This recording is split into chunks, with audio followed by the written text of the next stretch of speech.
Olá pessoal, estamos aqui com mais um episódio do Cast for Closer, seu podcast para dominar inside sales e colocar suas metas no bolso. O tema de hoje é como acelerar o ramp-up de seus vendedores. É um tema que a gente sempre estuda, analisa, lê materiais gringos, brasileiros. É um tema muito pertinente para quem está começando uma operação, está começando a contratar os primeiros vendedores e responder as primeiras perguntas do tipo: quando esse cara vai estar pronto para bater a meta a primeira vez? E a gente chamou o Thiago Faria, ele é gerente de vendas da Rock Content. Thiago, seja muito bem-vindo ao Cast for Closers, seu primeiro episódio com a gente. Se apresenta, fala um pouquinho de ti aí para a audiência também. Obrigado, Diego. Bom dia. Meu nome é Thiago, eu sou gerente de vendas aqui na Rock Content e hoje eu trabalho com as equipes que estão chegando.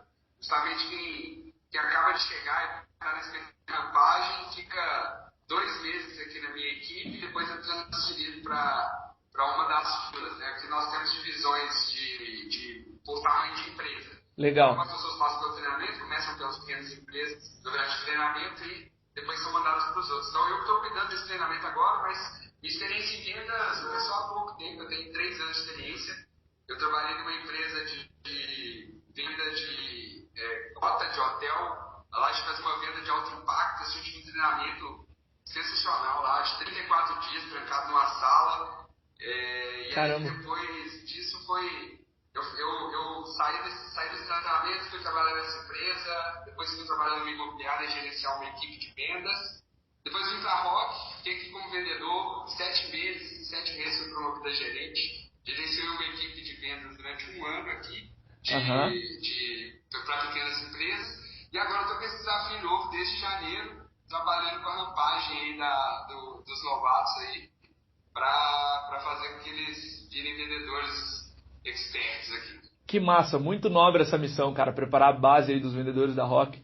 Obrigado. Pô, e começando do início, cara, como você falou, os reps que estão entrando na empresa, começando os primeiros trabalhos, antes deles sequer pegarem no telefone, quais os componentes que tu imagina aí de um bom plano de ramp-up para uma empresa?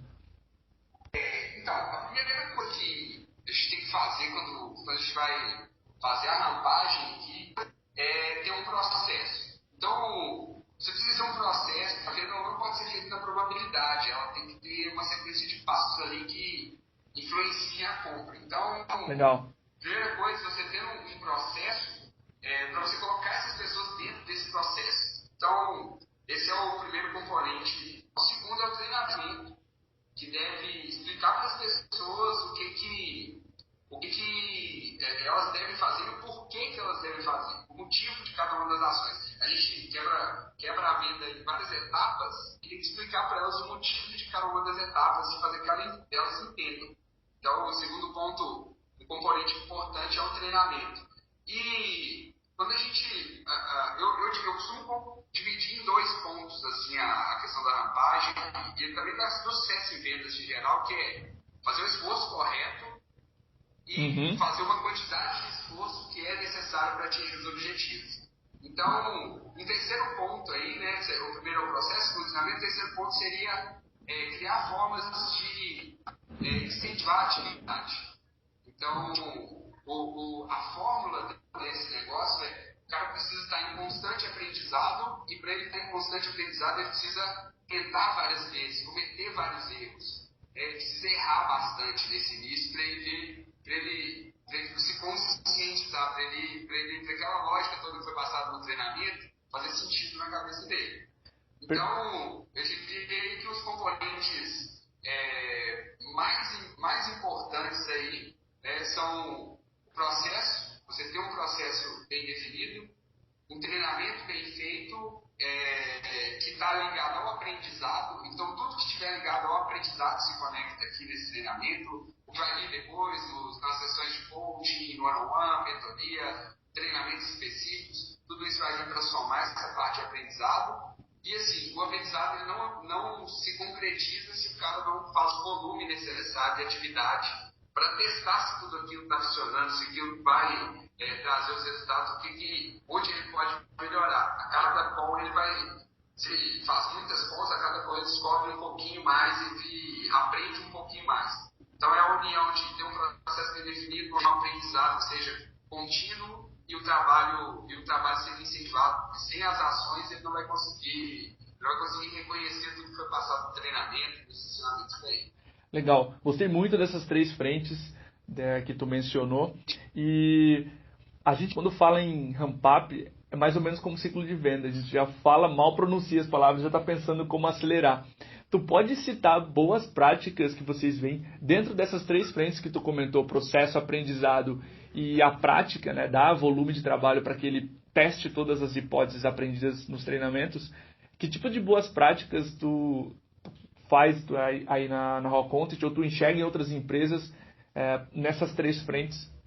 Sim, vamos começar pelo processo. Assim, o processo, você precisa construir um processo que ele seja dividido em várias etapas. Perfeito. Então, olha só, o processo, ele sendo dividido em várias etapas, você vai trabalhar pequenas conversões. Tá? Então, falando de processo, você precisa identificar quais são os pontos de conversão ali e trabalhar exaustivamente esses pontos até que eles sejam assim, perfeitos. As partes onde existem as conversões. Então, por exemplo, para você passar de um cliente uma lead da call de diagnóstico para uma call de apresentação de solução, por exemplo. Legal. Você tem alguns passos ali, alguns checkpoints que você tem que fazer até você chegar lá. Então, definir as formas do processo de como você vai chegar lá, cada uma dessas pequenas partes faz com que você fique com um processo muito fácil de ser escaneado por um gestor ou por uma outra pessoa que esteja ajudando aquela pessoa e ela vai ver qual a parte do processo, qual a pequena parte do processo que não está dando certo. Legal. Então, sobre o processo, esse é um ponto.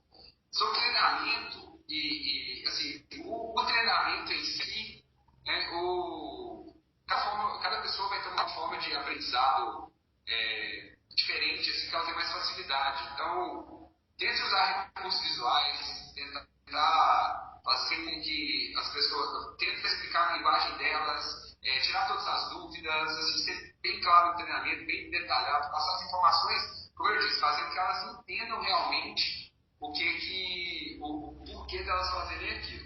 E aí é o seguinte, dentro do treinamento, uma coisa que eu uso bastante aqui são simulações, roleplays, que seria o seguinte, a cada pequena etapa desse processo que eu faço no treinamento, eu peço para as pessoas executarem.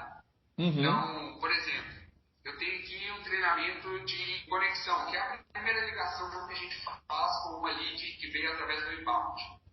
Então, eu tenho 2 objetivos nessa ligação. Descobrir um problema que seja prioridade resolver agora e eu tenho que marcar uma próxima reunião para fazer um diagnóstico. Legal. Então, o que eu faço aqui? Eu pego essa pequena parte, pegar o problema, e eu faço roleplay, se você precisa aprender a pegar o problema. Então, a gente esgota essa parte até que as pessoas consigam pegar o problema e isso não seja mais um problema para elas. Depois eu vou e pego, agora que você pegou o problema, você tem que identificar se isso é prioridade. E a gente esgota essa parte. E agora você precisa marcar a reunião. E agora você precisa fazer tudo isso junto. Então, eu quebro em partes e garanto que as pessoas estão realmente conseguindo executar aquilo ali que foi passado no treinamento. Não só falar e deixar as pessoas irem embora com só o que elas ouviram. Elas têm que te trazer de volta o que elas aprenderam. Perfeito, faz sentido. E a melhor forma é você testar em um teste em que coloque uma situação mais próxima do real possível. Outra coisa sobre treinamento, treine as pessoas da guerra. Você não vai treinar as pessoas no seu processo como vou fazer minhas leads mais boazinhas que já querem comprar. Sim. Não. Treinamento é para trazer assim, a pior situação. Porque se eles estiverem preparados para a pior situação, com as fáceis vai fluir super tranquilo. Legal. Então, aí, o treinamento, eu acho que esses são os pontos assim, principais. E aí é o seguinte, depois que eles passam pelo treinamento, algumas coisas que são legais de fazer aqui são colocar eles sentados próximo a reps mais experientes, pessoas que já têm sucesso aqui. Tem 2 Isso influencia em dois fatores assim, essenciais. O primeiro é que, sentado perto de gente experiente, eles vão ouvir um discurso mais afiado, vão ouvir pessoas que já estão mais preparadas, com um processo mais sólido, fazendo o processo, e isso vai ser uma boa referência para eles pegarem também argumentos, para eles pegarem a forma de falar, a forma de passar a mensagem. E por outro ponto também é o seguinte, coloca as pessoas perto de pessoas de sucesso que está chegando agora. Por quê? Sim. Eles têm que ver o sucesso acontecer. Eles precisam ver que é possível. Se você tem 5 vendedores que batem meta todo mês, 3 que estão ali mais ou menos e 2 que estão na beirada para sair já, porque não dá mais, eles não estão cumprindo com as metas. Coloca ele perto do que bate a meta melhor, ou coloca o que bate as metas mais altas, ou coloca ele perto do mais experiente, do que tem mais sucesso, porque ele vê que tem como vencer. Bom exemplo também, né? Além da questão do discurso, tem o exemplo, né? E tem a motivação também, né? O cara poder se espelhar em alguém que ele admira, né? Então, esse é um ponto. Coloca próximo de velhos experientes e combine com esses velhos para ajudá-los também. Legal. Tem que ser um time colaborativo. Vendas, existe uma competição, é claro que existe, sempre vai existir, mas a colaboração ela sempre tem que ser maior que a competição. Então, coloca esses velhos experientes para ajudarem, até mesmo se o seu time está crescendo muito e existem outras oportunidades de liderança que vão surgir, essa é uma ótima forma de você começar a rampar os seus reps mais experientes para áreas de liderança. Eles vão poder tomar conta de um rep, você pode colocar aquele rep como se fosse a custódia dele, você que toma conta desse cara, você que ensina tudo para ele, e isso pode ser um ótimo treinamento também para quem quer subir para um cargo de liderança. Com certeza. Outra coisa, assim, eu falei que no treinamento a gente tem muita simulação, muito roleplay, mas fora do treinamento também. Basicamente, a forma que eu uso aqui para identificar como que os reps estão fazendo o processo é através de roleplay. Perfeito. Mas ainda tem um ponto que é o seguinte: às vezes na call às vezes comigo pode estar perfeito na minha frente, fazendo comigo, mas existe uma influência lá do outro lado, nervosismo, ansiedade, uma lead lá do outro lado que vai comprar ou não, e isso tudo causa um ambiente que não é igual ao ambiente da nossa simulação. Então, isso faz com que eu tenha que ouvir calls também. Então, muitas vezes eu tenho que ou participar de calls como ouvinte, e detalhe, se você está numa call como ouvinte, deixa o call quebrar. Não entra no final, se for o caso, para salvar, se for um deal bom, se der para salvar, mas deixa os reps cometerem os erros. Eu não sei que seja algo muito gritante que realmente vai atrapalhar com a lead, ou alguma problema de relacionamento com a lead, claro que você deve entrar, mas deixa eles errarem, deixa eles fazerem, e depois você pega e ajusta isso no final da call com a lead e dá um feedback para ele dos pontos que ele poderia ter feito melhor ali. Deixa ele errar naturalmente, não influencie nos erros, senão você não pega o erro e nunca se resolve. Ele vai continuar fazendo a mesma coisa, você corrigir o problema, mesmo tendo participado daquela call. Você resolveu o incidente, né? Mas não o problema. Sim, faz total sentido. Deixar, que é esse terceiro ponto que tu comentou da prática, né? Esse cara tem que errar para ele aprender o que melhorar na próxima vez, certo? Exatamente. Então, ele assim, é parte do processo pedagógico. Ele errar e ele ter essa dor da perda aí é parte do processo pedagógico. Não tem como você salvar o cara todas as vezes e achar que ele vai mudar o comportamento dele, ou a ação que ele faz, ou a forma que ele conduz aquilo. Ele só vai mudar se houver aquela consequência. Então, ele faz parte do processo pedagógico deixar eles errarem. Sobre os one-on-ones, nesse início, assim, Diego, eu vejo que o coaching nesse ponto, de cada ponto sendo resolvido, ele não é eficiente nesse início. O coaching, nesse momento, ele deve tratar das questões motivacionais e das questões planejamento de carreira e do que esse rep quer ali dentro, de traçar um plano, né, de número de ligações, número de deals. É mais para esses fatores do que pelo aprendizado em si, porque o aprendizado, pela minha experiência aqui, ele está vindo mais rápido com essas reuniões e com o Pipe Review. Perfeito. Porque o Pipe Review são situações reais. Então, quando eu pego aqui um one-on-one, eu vou trabalhar uma competência, vou trabalhar uma habilidade, vou trabalhar uma parte do processo, mas ainda fica abstrato, porque ele não está passando por aquela situação, é novo para ele, e pode ser que mesmo eu falando com ele aqui agora, quando ele chega na situação, ele não se reconheça dentro daquela situação e ele. Então, o Pipe Review, ele me traz uma possibilidade que eu vejo com ele o que é o ponto que pode impedir aquela venda de acontecer, como que a gente poderia ter evitado esse ponto, o que a gente ainda pode fazer, quais são os próximos passos, o que fazer em determinado tipo de situação, e com o Pipe Review fica mais palpável. Então, eu percebi que é uma forma mais eficiente de trabalhar diretamente em cima dos deals, além de você conseguir resultados melhores também, porque você consegue influenciar nas ações daquele deal específico, né? Então ele vai virar ou não, né? Então, se ele deal virar ou não. Então você consegue agir de uma forma que melhora os resultados, porque você vai estar acompanhando aquilo ali, vai estar em cima daquele deal, vendo que as próximas ações, os próximos passos que ele tem que tomar, garantir que todas as informações foram coletadas, que o diagnóstico foi feito correto, que a implementação da solução foi correta, que o que foi oferecido é o que o cliente precisa. Então, são tantos pontos que você tem que olhar que a melhor forma é você olhar na situação real e ver como que ele está fazendo isso na situação real. Legal. Uma dúvida que eu tenho por exemplo, a gente mencionou todas essas atividades e tal, e pensando um pouco no resultado delas, né? Que outras métricas, Thiago, tu usa ou dados que te auxiliam a ver que o sales rep ultrapassou o ramp-up além só de um período X meses? Excelente pergunta.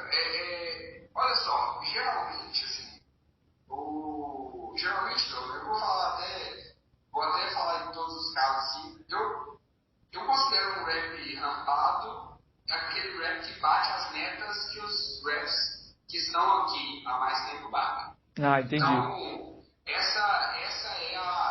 isso eu considero a rampagem. Então, se eu tenho uma meta aqui que ela é a meta comum para todos, o rep rampado é o rep que já está pronto para bater essas metas.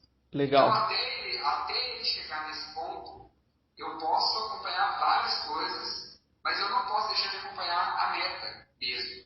Por mais que ele esteja nesse período inicial aí, eu preciso acompanhar o resultado mesmo, para ver o quanto que ele consegue fazer no primeiro mês, no segundo, no terceiro, até ele chegar no momento em que ele está pronto para bater a meta cheia. Mas assim, coisas que eu analiso aqui, né? Eu analiso número de oportunidades trabalhadas, né? Então, quantos deals ele criou no sistema, quantas reuniões ele fez. Eu analiso também, dentro desses processos aqui, do Pipe Review, dos one-on-ones, das reuniões, eu analiso como está sendo o aprendizado dele também. Se ele está repetindo os mesmos erros, ele está aprendendo, as situações que ele já passou serviram como aprendizado para ele está conseguindo evoluir, o discurso dele melhorou, ele fala melhor, ele explica melhor o produto, ele argumenta melhor. Isso eu vou acompanhar nos one-on-ones do Pipe Review aqui com ele. Então, assim, falando das métricas, falando das métricas mesmo que você pode utilizar, né, a ideia, como eu falei no início, é você medir o aprendizado e o esforço. Então, veja se ele está com um número de oportunidades que é necessário para ele conseguir bater as metas de rampagem, e se ele está conseguindo evoluir no aprendizado. Então, isso aí vai trazer resultado, com certeza. Tem que virar resultado. Claro. É aquele caso, né, de o esforço emociona, mas só o resultado que compensa.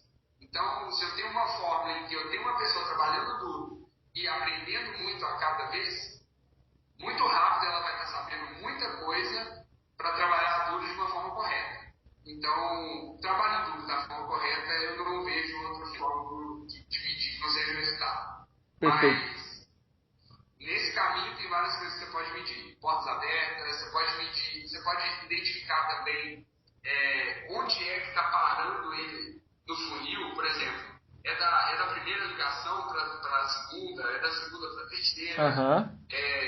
Onde que está esse gargalo, né? Ver onde está esse gargalo para acelerar o aprendizado e ficar de olho no volume que está fazendo. Se o volume está correspondente a outros reps, ao benchmark que você tem de outras pessoas do time. Ótimo, eu gosto muito desse mix aí de métricas de atividades, de volume de atividades que o cara está fazendo, porque Inside Sales é um jogo de números.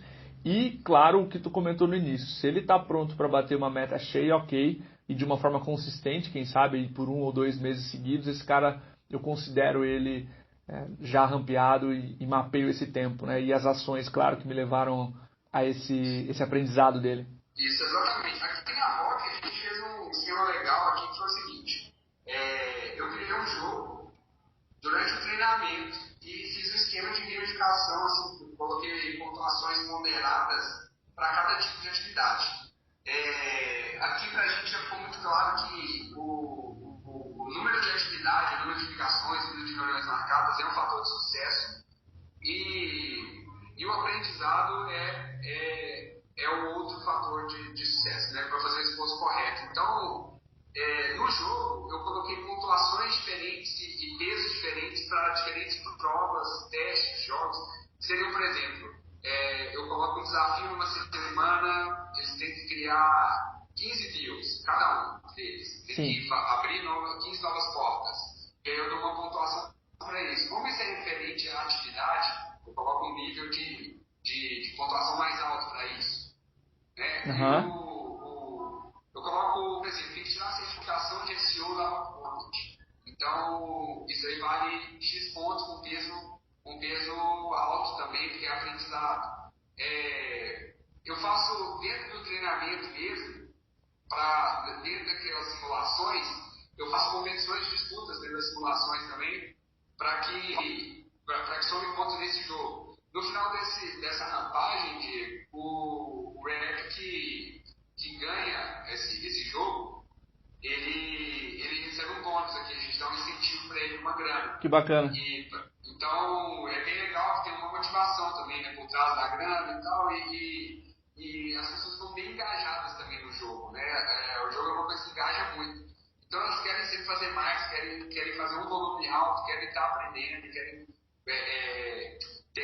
conseguir esses conhecimentos o mais rápido possível para fazer ponto no jogo.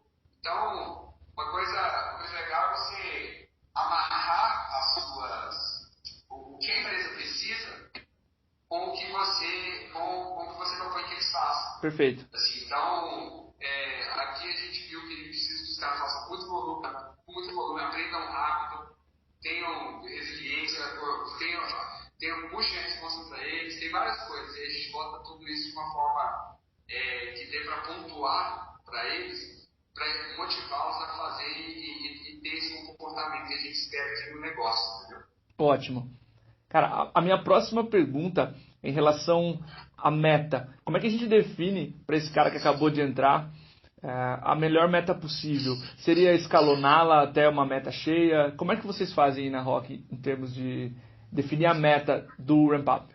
Então, aqui na Rock é o seguinte, a gente tem uma meta cheia, que ela é a partir do quarto mês.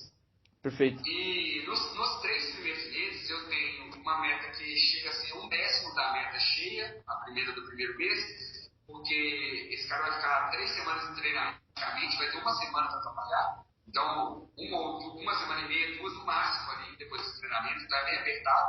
Então, para não falar que não tem meta e não deixar ele à toa 15 dias, a gente coloca uma meta bem baixa, que é assim, 10% da meta normal.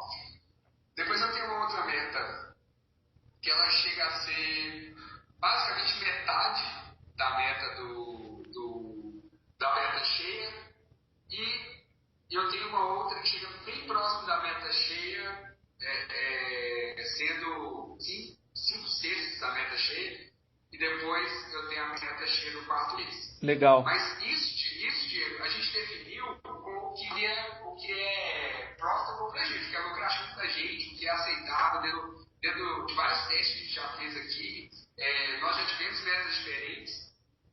a minha meta, quando eu entrei, ela era 4 vezes maior do que a meta de quem está rampando hoje. Caramba. Quando eu tava, então, assim, foram coisas que foram sendo ajustadas. Então, o ponto para definir a meta, né, você precisa analisar o seu contexto aí, como ciclo de vendas, né, para ver há quanto tempo de rampagem vai precisar e quanto o ticket médio para ver, né, se vai fazer uma meta de número de deals ganhos ou se vai fazer por valor, né, por receita. Perfeito.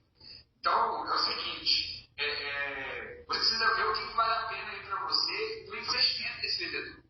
Sim. Né? Então, olha, você tem que tratar um vendedor como um investimento aí mesmo, né? Como e ele tem que se ver como uma pequena empresa. Então, no início, né, tem empresas que vão fazer assim, vão pagar mais pro cara para ele rampar, e aí durante esse período ele receber o mesmo salário depois quando ele já tiver rampado. E tem empresas igual a gente que considera que o vendedor é uma empresa dentro da nossa empresa, que é assim, ele assume isso junto com a gente. Então, vamos junto, vamos. Sim. A gente começa do zero aqui, você vai começar do zero, assim como a gente começou, mas você vai ter todas as possibilidades de rampar aqui, de chegar no ponto que você quer. O importante é que esse negócio seja real. Assim, tem que vir de algum lugar, tem que um benchmark de alguém que já está fazendo isso, ou você já testou e algum vendedor já conseguiu fazer. Não pode ser um só também, que deteste e não faz, porque ele é exceção, não é a regra. Sim. Então, você tem que fazer várias, você tem que fazer uma análise assim, muito, muito de cima. Você não pode traçar uma meta de rampagem só no chute assim sem iterar. E cobrar aquela meta. Você precisa de algum tipo de estudos. Perfeito. Tiagão, uma última dúvida, cara. Imagina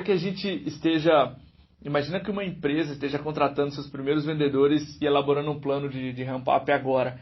Que mensagem final tu deixaria para esse empreendedor ou esse VP de vendas que está responsável por esse primeiro plano? Muito boa pergunta. É o seguinte, eu deixaria a mensagem seguinte.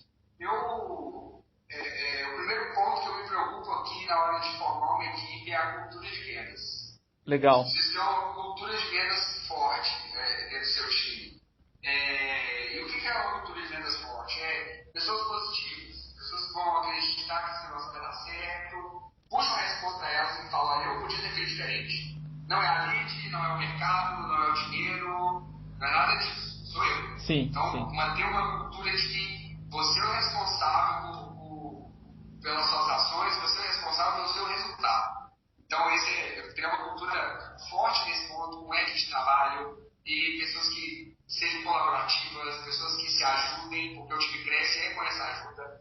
Não é escalável você ter uma pessoa só ensinando para várias pessoas, você não tem tempo suficiente para isso. Então, você precisa de uma cultura colaborativa para deixar também as pessoas com a cabeça limpa para fazer o que elas têm que fazer, que é pegar o telefone, pegar sua pasta, pegar o carro que for para fazer a visita, para fazer uma ligação, que esse é o trabalho delas, não se preocupar com outras coisas. Então, criar uma cultura de vendas forte em que as pessoas só têm que preocupar em fazer o trabalho delas da melhor forma, ser positivas, motivadas, puxem a resposta para elas. Esse é o ponto principal. Se você inicia errado nesse ponto, você vai ter problemas a curto e longo prazo.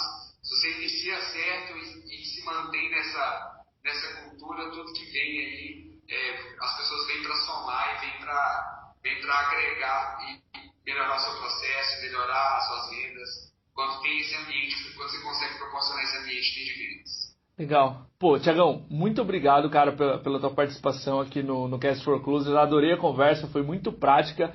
A gente preza por episódios assim, que tenham muitos insights aplicáveis.